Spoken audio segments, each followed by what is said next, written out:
Neon signs are made of glass tubes bent into letters or shapes and filled with inert gas. When the electric current hits the electrodes in the tubes, electrons flow through the gas, making its atoms glow. The type of gas and glass determine the color of the light. In a clear glass tube, argon gas gives off blue light, while neon gas produces red light. To create vivid designs, they can parlay those two base colors into more than 80 additional colors by using glass tubes that are colored with fluorescent powders. For instance, blue glowing argon gas in a yellow tube creates a green light. To shape the tube, they use a glass blowing technique. Following a pattern drawn on a fire-resistant sheet, they mark where they have to bend the tube.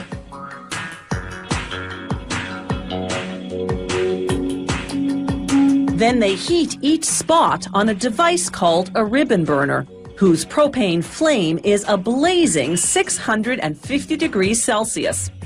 Within half a minute, the glass softens enough to be pliable.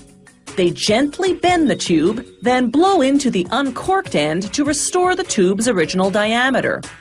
With each bend, they check the shape against the pattern, every so often pressing a wooden block along the tube to equalize the width. Argon gas emits steel blue light, but this blue-colored tube will change that to dark blue. After shaping, they cut the excess and rub the coloring powder off the ends. Now they can attach these glass casings, which contain electrodes. They fuse an electrode to each end of the tube using a propane hand torch and a flexible latex blowing tube.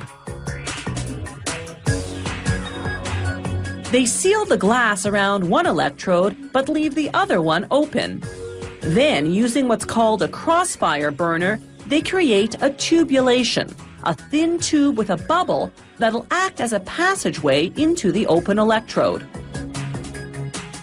They fuse the tubulation to that electrode,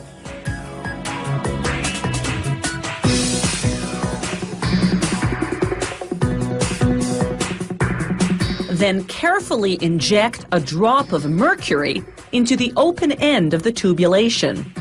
Argon gas needs a touch of mercury to brighten the color it emits. Neon gas doesn't. Using what's known as an end torch, they fuse the open end of the tubulation to a long glass tube leading to a pumping system. They connect the electrodes to the system, then power it up. The pump vacuums out the air, then injects the gas. The electrical current makes the atoms in the gas glow.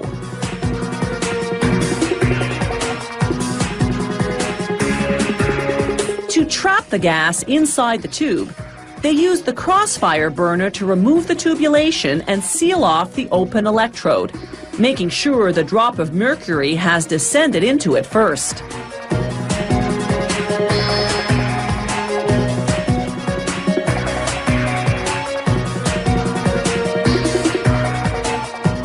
They dip the back of the sign into black paint. This will make the lettering or design stand out. They use a brush to spread the coat evenly and remove the excess. Next, they'll light up the sign at high voltage for a half hour.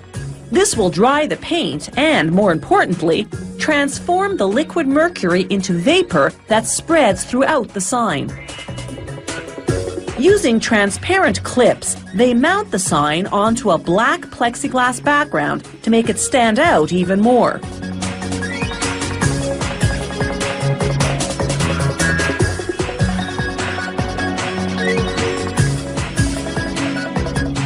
Finally, they connect the protruding electrode wires to a transformer.